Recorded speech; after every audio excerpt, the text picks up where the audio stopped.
Hello everyone and welcome to GS Puran. So today we will begin with chapter 6 New Questions and Ideas. Story of Buddha. Siddhartha, also known as Gautam, was founder of Buddhism. तो बुद्धा का जो real नाम था वो था सिद्धार्थ. ये पैदा हुए थे 2500 साल पहले और इस टाइम पे रैपिड चेंजेस देखे गए थे लोगों के जीवन में. हमने चैप्टर 5 में पढ़ा था कि महाजनपद में पावरफुल किंग्स ग्रो हुए, नई सिटीज़ का डेवलपमेंट हुआ, लाइफ चेंज हुए विलेजेस में भी. तो बहुत सारे थिंकर्स ऐसे थे जो ये समझना चाहते थे कि ये चेंजेस जो सोसाइटी में आ रहे हैं उनको समझना चाहते थे. They wanted to find new meaning, true meaning of life. ठीक है, वो लाइफ का जो ट्रू मीनिंग था उसको जानना चाहते थे. जो बुद्धा थे वो एक स्मॉल गन से बिलोंग करते थे जो था साक्या गन. वो एक क्षत्रिय थे. बहुत ही छोटी उम्र में he was a young man जब उन्होंने अपने घर के कंफर्ट्स को छोड़ दिया था और नॉलेज की सर्च में निकल गए थे. ही वॉन्डर्ड फॉर सेवरल ईयर्स और तब उन्होंने मीटिंग्स करी, डिस्कशंस की दूसरे थिंकर्स के साथ. फिर उन्होंने फाइनली डिसाइड किया कि वो अपना पाथ जो है वो खुद रियलाइज़ करेंगे. उन्होंने बहुत दिनों तक मेडिटेशन किया पीपल ट्री के अंदर, बोध गया, जहाँ पे उन्हें फिर एनलाइटनमेंट मिला था. नाउ आफ्टर दैट उसके बाद उनको बुद्धा कहलाया जाने लगा. बुद्धा का मतलब क्या होता है? The wise one. He then went to Sarnath, जहाँ पे वाराणसी के पास में, जहाँ पे उन्होंने अपना पहला सर्मन दिया, जहाँ पे उन्होंने सबसे पहली बार टॉट किया, पढ़ाया. He spend rest of his life travelling on foot. एक जगह से दूसरी जगह जाते थे, लोगों को पढ़ाते थे और फिर खुशीनगर में वो उनकी मृत्यु हो गई. बुद्धा का कहना ये था कि जो लाइफ होती है वो फुल ऑफ सफरिंग होती है एंड हैप्पीनेस, और इसका कॉज क्या होता है? हमारी जो क्रेविंग्स और डिज़ायर्स होते हैं. समटाइम्स जब हमारी जो डिज़ायर्स हैं वो फुलफ़िल भी हो जाते हैं तब भी हम सेटिस्फाई नहीं होते हैं और हमें और की इच्छा होती है. तो बुद्धा ने इसको कैसे डिस्क्राइब किया है? बुद्धा ने इसे कहा है तना. एग्ज़ाम में पूछ सकते हैं द वर्ड तना in Buddhism is related to which of the followings? So it is the desire for more, when you're not satisfied with what you want and you desire for more. तो उसने कहा कि ये जो craving है इसको हम रिमूव कैसे कर सकते हैं? इसको हम रिमूव कर सकते हैं मॉडरेशन के through. Moderation in everything. Buddha का कहना था कि हमें काइंड होना चाहिए, दूसरों की रिस्पेक्ट करनी चाहिए, उसमें एनिमल्स भी इंक्लूडेड हैं, और वो बिलीव करता था कर्मा में. उन्होंने कहा वेदर गुड और bad both affect us in this life and the next life. Buddha taught in language which ordinary people called Prakrit. Buddha ऐसी लैंग्वेज में अपने सर्मन्स, अपनी टीचिंग्स देता था जो कि ईजी टू अंडरस्टैंड थी, हर कोई उसको समझ सकता था. वो कौन सी लैंग्वेज थी? प्राकृत में. हमने लास्ट चैप्टर में पढ़ा था कि वैदिक टाइम में कौन सी लैंग्वेज ज़्यादा, मतलब वेदास कौन सी लैंग्वेज में लिखे गए थे? संस्कृत में. और संस्कृत सबको नहीं आती थी. सो ही चोज्ड अ मीडियम ऑफ कम्युनिकेशन जो लोग अच्छे से समझ पाए. ये जो फ़ोटो है, ये फ़ोटो किसकी है? सारनाथ पे एक स्तूपा है उसकी. यहाँ पे बुद्धा ने अपनी पहली टीचिंग दी थी, अपना पहला मैसेज दिया था. और बुद्धा सिर्फ लोगों को अपना मैसेज ही नहीं देता था, वो लोगों को इनकरेज करता था कि वो खुद से भी सोचें and not simply accept what is said. So this was something he promoted. Now there is a story of Kisa Gotami. तो इसमें क्या होता है कि वुमेन होती है जिसका नाम था किशा गौतमी. उसका बेटा मर चुका था, तो वो बहुत सैड थी और वो जगह जगह रोम कर रही थी, एक जगह से दूसरी जगह जा रही थी और लोगों से हेल्प मांग रही थी. तो फिर एक आदमी उसको बुद्धा के पास लेके गया. बुद्धा ने कहा कि तुम एक काम करो, तुम मुझे मस्टर्ड की कुछ सीड्स ला के दे दो, तो मैं तुम्हारे चाइल्ड को वापस जीवित कर दूंगा। तो किशा गौतमी तो खुश हो गई, फिर वो जगह जगह जाने लगी। लेकिन फिर बुद्धा ने उसको रोक के बोला कि देखो, ऐसी जगह से तुम सीड लाना जहाँ में किसी भी फैमिली में कोई किसी की मृत्यु नहीं हुई होगी। तो किशा गौतमी जगह जगह गई, डोर टू डोर गई, पर जहाँ भी वो गई वहाँ पे कोई ना कोई तो मरा था ही। तो इससे उसको एक लेसन मिल गया दैट लाइफ एंड डेथ तो इनएविटेबल है। Now 6 Indian philosophies. Over the centuries, India's intellectual exploration of truth has come to be represented by 6 system of philosophy. मतलब ओवर द ईयर्स जो इंडिया का जो इंटेलेक्चुअल लोग थे उन्होंने जो नॉलेज की सर्च की उसको हम 3 फिलोसफिकल स्कूल में डिवाइड कर सकते हैं। वो है वैशिका, न्याय, समख्य, योग, पूर्वा मीमांसा, वेदांता, उत्तरा मीमांसा। नाउ इसके फाउंडर्स कौन थे? कन्नड़ था वैशिका का, गौतमा था न्याय का, कपिला था समख्य का, पतंजलि था योग का, जैमिनी था पूर्व मीमांसा का और व्यासा वेदांता का, जिसको उत्तरा मीमांसा भी कहते हैं। और ये फिलॉसफीज़ अभी भी स्कॉलर्स को गाइड करती है, डिस्कोर्सेज में यूज़ होती है। एक जर्मन बॉर्न इंडोलॉजिस्ट था फ्रेडरिक मैक्स म्यूलर। नौ इंडोलॉजिस्ट क्या होते हैं? जो इंडिया की स्टडी करते हैं, इंडिया की हिस्ट्री की, सोसाइटी की जो स्टडी करते हैं उनको इंडोलॉजिस्ट कहते हैं। तो मैक्स म्यूलर ने ऑब्जर्व किया था ये 6 सिस्टम ऑफ फिलॉसफी को, और आज हम ये पाते हैं कि ये जो 6 फिलॉसफीज़ हैं इनके अंदर एक कन्वर्जेंस है। कन्वर्जेंस किस चीज़ को लेकर के है? Understanding the truth. We find an underline harmony in their understanding of truth although they seem distinct from each other. मतलब वैसे इनकी फ़िलॉसफीज़ अलग है लेकिन जो ट्रुथ को समझने की जो इनकी जो वैल्यू है उसमें हमें कन्वर्जेंस दिखती है। नाउ उपनिषद्स, तो क्या था कि थिंकर्स जो थे वो चाहते थे फ़िलोसॉफिकल क्वेश्चंस के आंसर्स के लिए। तो सम जो थे वो ये जानना चाहते थे कि लाइफ आफ्टर डेथ कैसी होती है। कुछ लोग ये जानना चाहते थे कि जो हम सैक्रिफाइसेस करते हैं वो क्यों करते हैं। और बहुत सारे ऐसे थिंकर्स थे तो जो ये जानना चाहते थे कि कुछ परमानेंट है यूनिवर्स में तो वो क्या है जो कि डेथ के बाद भी रहता है। तो उसको उन्होंने डिस्क्राइब किया आत्मा, जो कि इंडिविजुअल सोल होता है, और ब्रह्मा जो कि यूनिवर्सल सोल होता है। और इनका बिलीव ऐसा था कि atma Brahma are one. Now many of these ideas were recorded in Upanishads. Upanishad थे क्या? They were part of later Vedic text. उपनिषद का लिटरल मीनिंग होता है approaching and sitting near by. ठीक है, इसमें टेक्स्ट होते थे conversation between the teacher and the student, और ये बहुत ही सिंपल लैंग्वेज में होते थे। एक जैसे एक वाइस बेगर का एक स्टोरी है चंदोग उपनिषद में। तो इसमें क्या होता है कि 2 सेजेस होते हैं महात्मा, वो वर्शिप करते हैं यूनिवर्सल सोल को। तो एक दिन वो बैठे खाना खाने के लिए और एक बेगर आया उनके पास और उनसे खाना मांगा।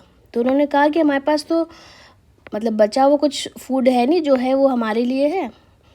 तो फिर बेगर ने उनसे पूछा कि आप किसको वर्शिप करते हैं? तो एक सेज ने बोला यूनिवर्सल सोल को। तो फिर बेगर ने कहा it means that you know that universal soul fills the entire world. मतलब जो यूनिवर्सल सोल है वो पूरे उसमें पूरा वर्ल्ड आता है। तो उसने कहा हाँ हाँ हमें पता है। तो उसने कहा अगर यूनिवर्सल सोल सब कुछ फिल करता है तो इसका मतलब ये है कि वो मुझे भी फिल करता है, और मैं क्या हूँ? वर्ल्ड का पार्ट ही तो हूँ, इसलिए वो मुझे भी फिल करता है। तो उसने कहा कि मुझे खाना ना देकर तुम एक्चुअली डिनाई कर रहे हो यूनिवर्सल सोल को। तो सेजेस ने फिर अपनी गलती रियलाइज़ करी और फिर उन्होंने भी अपना फूड शेयर किया। The most Upanishad thinkers were main, ठीक है, ब्राह्मण्स और राजास। लेकिन हम ओकेजनली देखते हैं कि विमेन थिंकर्स भी थी। कैसी? कौन कौन?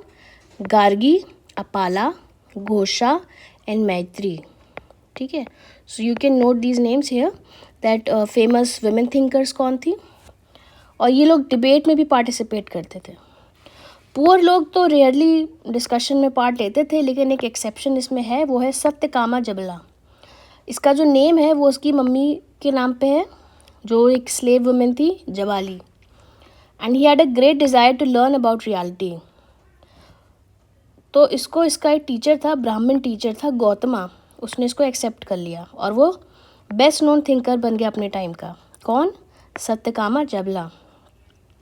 Now many of the ideas of Upanishads were later developed by famous thinker Shankaracharya, जो हम आगे 7th क्लास की NCERT में पढ़ेंगे। Now पनीनी द ग्रामेरियन, तो पनीनी ने संस्कृत की ग्रामर को बहुत ही अच्छे से डेवलप किया। इन्होंने वॉवल्स, कॉन्सोनेंट्स को एक स्पेशल ऑर्डर में अरेंज किया, फॉर्मूलेज बनाए जैसे अलजेब्रा में होते हैं, और फिर इन्होंने रूल्स बनाए इस फॉर्मूलेज पे बेस्ड, और ये अराउंड 3000 रूल्स थे। Now Jainism, the last and the 24th तीर्थंकर ऑफ जैन्स वॉज वर्धमान महावीर। उनका जो टाइम पीरियड है वो भी 2,500 साल पहले का है। वो एक क्षत्रिय प्रिंस थे, लिच्छवी ट्राइब के, और कहाँ के थे वो? वाजी संगा, जिसकी एक हमने स्टोरी पढ़ी थी प्रीवियस चैप्टर्स में, चैप्टर 5 में। तो ये 30 ईयर्स के थे जब इन्होंने अपना घर छोड़ा और फिर वो फॉरेस्ट में चले गए। फिर 12 ईयर्स तक इन्होंने एक हार्ड और एक अकेली लाइफ जी। उसके बाद एंड में उनको एनलाइटनमेंट मिला। इनकी एक सिंपल डॉक्ट्रिन थी दैट मेन एंड वुमेन जिन्हें ट्रुथ जानना है उन्हें अपना घर छोड़ना होगा और स्ट्रिक्ट रूल्स फॉलो करने होंगे अहिंसा के, नॉट हर्टिंग और किलिंग लिविंग बींग्स, क्योंकि सारे जो लिविंग बींग्स हैं वो जीना चाहते हैं, दे लॉन्ग टू लिव, और लाइफ सबको डियर होती है। तो ऑर्डिनरी पीपल इसकी टीचिंग्स को समझ पाते थे, क्यों? क्योंकि वो प्राकृत में होती थी, जैसे बुद्धिज़्म में होती है। नॉट डिफरेंट फॉर्म्स ऑफ प्राकृत होती है डिफरेंट रीजन में। तो जैसे मगध में जो प्राकृत बोली जाती है उसको हम मगधी कहते हैं। तो Magdhi is a Prakrit language which is spoken in Magadh. जो फॉलोअर्स होते थे महावीर को, उनको जैनास कहते थे। वो बहुत ही सिंपल लाइफ जीते थे, खाना बैक करके लेते थे भिक्षा मांग के, और बहुत ही ऑनेस्ट होते थे। एंड स्पेशली वो आस्क्ड नॉट टू स्टील, मतलब चोरी करना मनाही ही थी। And they also observe celibacy, ब्रह्मचर्य का वो पालन करते थे। और जो मेन थे उनको तो सब कुछ गिव अप करना पड़ता था, including their clothes. Now it was very difficult for most men and women to follow these strict rules. फिर भी thousands of लोगों ने अपना घर छोड़ा और लर्न और टीच करने के लिए निकल पड़े। तो जैनिज़्म जो था it was mainly supported by traders. जो फार्मर्स थे उनको डिफ़िकल्टी होती थी फॉलो करने में, क्योंकि उनको तो इंसेक्ट किल करना पड़ेगा ना क्रॉप्स को अपने बचाने के लिए। ना ओवर द ईयर्स जैनिज़्म जो है उसका जो स्प्रेड है वो कहाँ कहाँ तक पहुँच गया? Parts of north India, Gujarat, Tamil Nadu and Karnataka. जो टीचिंग्स थी महावीर की वो ट्रांसमिट तो ओरली होती थी, लेकिन फिर 1500 साल पहले इनको वल्लभी, जो कि गुजरात में है, वहाँ पे उनको रिटन डाउन, मतलब एक रिटन फॉर्म में लिख दिया गया। नाउ संघ, both Mahavir and Buddha felt that only those who left their home could gain the knowledge, true knowledge. तो उन्होंने क्या किया कि अब ये लोग जो अपना घर छोड़ के बाहर आ रहे हैं इनके लिए एक साथ रहने की एक जगह होनी चाहिए, जिसे उन्होंने नाम दिया संघ का, an association of those who left their homes. अब क्योंकि लोग साथ में रह रहे हैं तो कुछ रूल होना चाहिए रहने का। तो जो रूल थे बुद्धिस्ट संघ ने जो बनाए थे उसको एक बुक में लिखा गया, विनय पिटका। तो इससे हमें पता चलता है कि there were separate branches for men and women.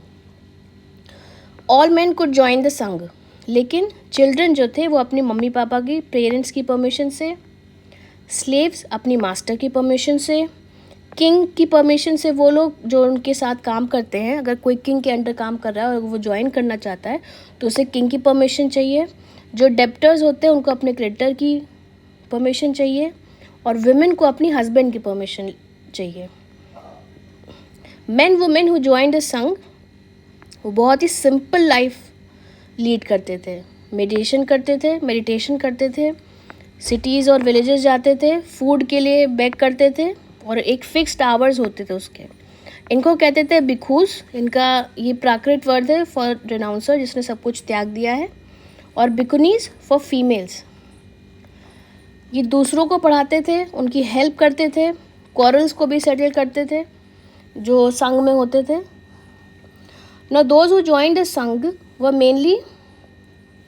not mainly but it included Brahmins, Kshatriyas, merchant, laborers, barber, courtesans and slaves। तो ये हम देख सकते हैं कि हर तबके के लोग संघ में थे। Many of them wrote down the teachings of Buddha, और कुछ ने beautiful poems लिखी। Now viharas, to begin with, both Jain and Buddhist monk went from place to place। जगह जगह जाते थे वो अपनी टीचिंग्स प्रोपगेट करने के लिए। तो एक टाइम ऐसा था जब, मतलब पूरे साल में एक टाइम ऐसा था जब उनको ट्रैवल करने में दिक्कत होती थी, वो था रेनी सीज़न। तो उस टाइम पे उनको चाहिए था कि कहीं वो स्टे कर सकें, तो इसके लिए उनके सपोर्टर्स ने टेम्प्रेरी शेल्टर्स बना दिए, जैसे गार्डन्स में या नेचुरल केव्स में। जैसे ये केव है कार्ले, महाराष्ट्र में।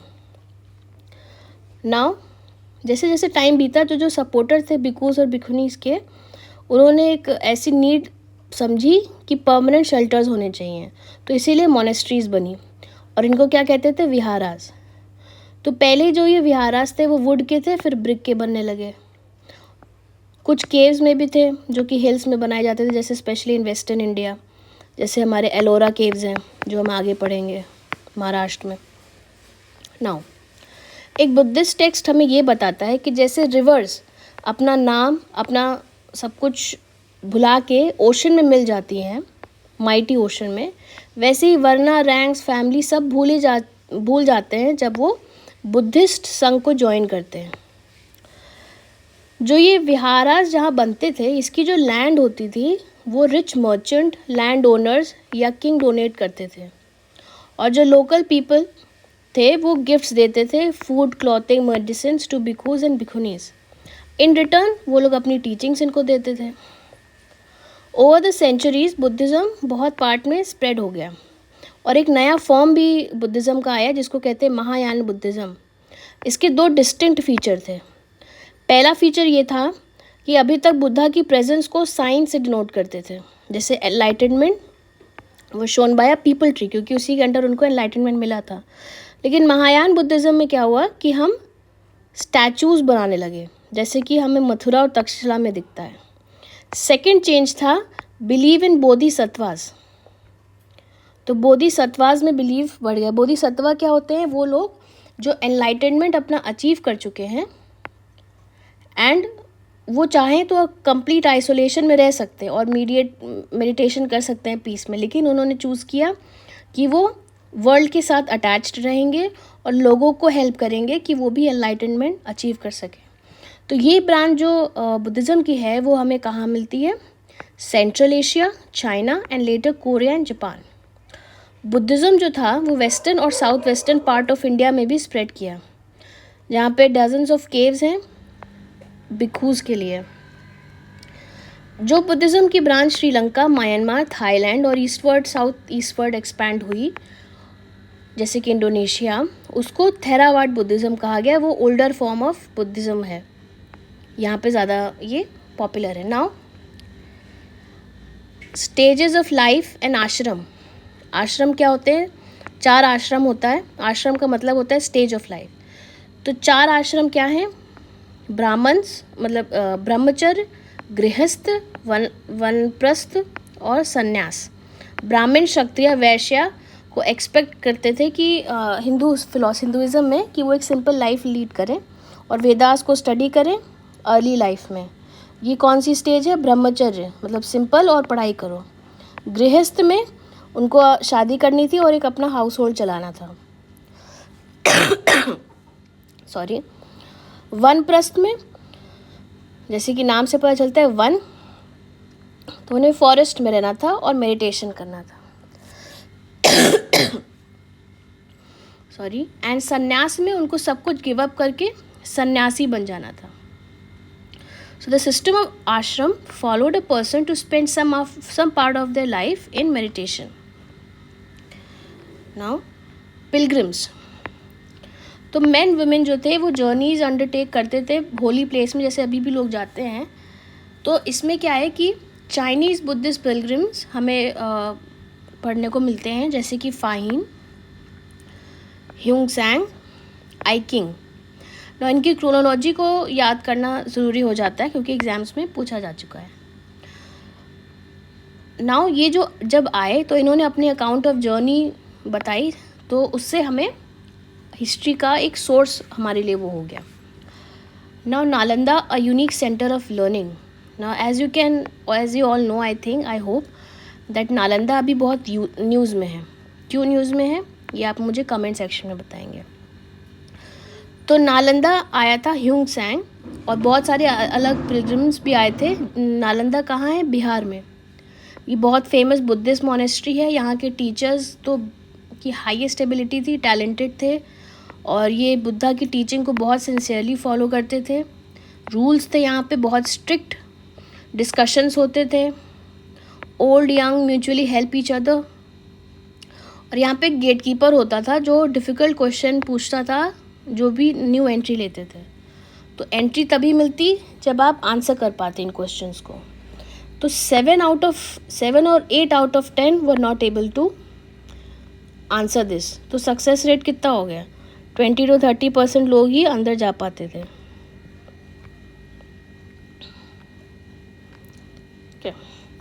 So with this we come to the end of this chapter, and if you are having any doubts you can always comment, and we'll meet tomorrow with the next chapter. Till then, keep revising. Thank you.